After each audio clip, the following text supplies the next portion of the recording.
say, birds of a feather flock together. You run around with losers, you will end up a loser. Unconsciously, you will pick up their ways, you'll pick up their habits, you'll pick up, most importantly, their attitude about life. If you're around cynical, negative people all the time, you will become cynical and negative. So you got to watch yourself. Many of us are living out the lives of other people, living out their conclusions, living out of their consciousness. The other thing is that you begin to looking at your life and looking at what it is that you want to achieve. Another crucial thing that you must do is align yourself with powerful people. Align yourself with people that can encourage you, people that can empower you, people that you can learn from, people that you can grow from. That's very important. See, if you have people around you that can contribute to your growth. When I wanted to become a speaker, I joined the National Speakers Association. I wanted to be around the Dr. Norman Vincent Peales, the Zig Ziglars, the Dwayne Dyers. I wanted to be around people that were doing what I wanted to do. I wanted to learn from them. And you want to do that too. You want to align yourself with people who think like you, people who dream like you, people who want more out of life, people that are stretching and searching and seeking some higher ground in life. As opposed to the majority of people. Somebody said, always strive to get on top in life because it's the bottom that's overcrowded. And so you don't want to be on the bottom. See, it's easy to be on the bottom. It doesn't take any effort to be a loser. It doesn't take any motivation, any drive in order to stay down there on a low level. But it calls on everything in you, ladies and gentlemen. You have to harness your will to say, I'm going to challenge myself. Sometimes I have to pull myself out of bed and say, come on, Les. Things I know I should do, I don't do. Things I shouldn't do, I do. I found that the biggest enemy you have to deal with is yourself. There's an old African proverb that says, if there's no enemy within, the enemy outside can do us no harm. As you begin to look at yourself, you've got to redefine yourself. Who are you right now? And who must you become in order to create what you want? What has to change about you? What is it that you're doing right now that would be a liability for you? As you begin to look toward the future and take inventory of yourself, what is it about you right now that you've got to leave this behind because this no longer fits?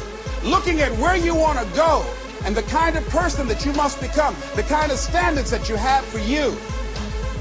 What is it that you must do differently? Unless you change the way you're thinking, unless you change your behavior, you're going to continue to produce the results in your life. See, all of us are winners, but some of us are producing results that we don't want.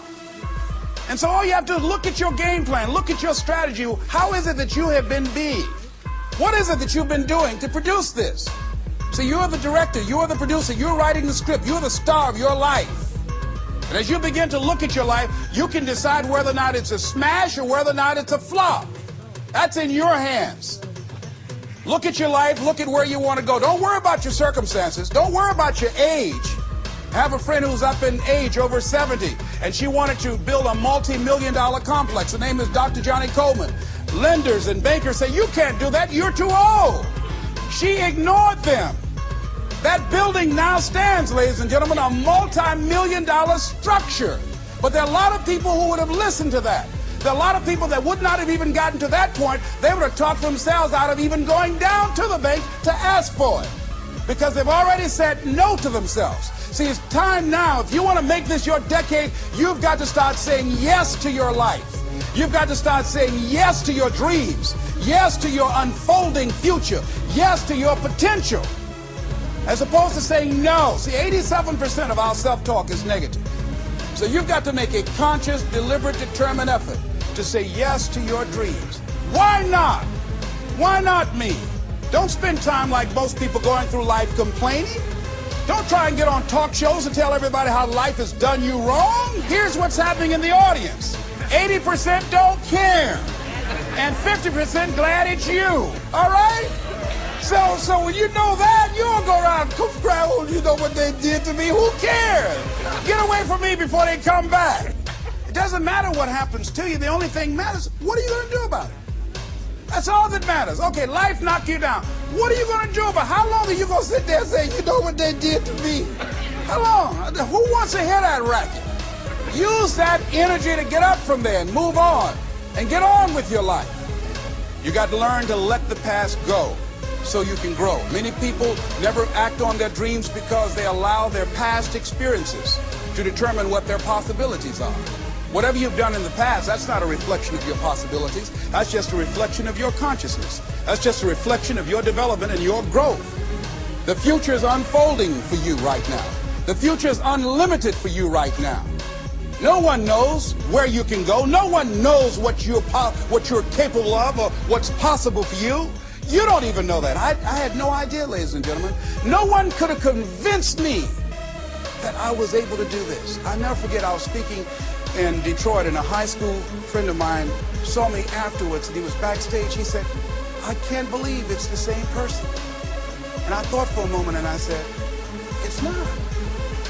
The person you know, he's gone." We have the power to change our personal history, changing the direction of our lives, changing our thoughts, changing where we want to go, exploring new horizons.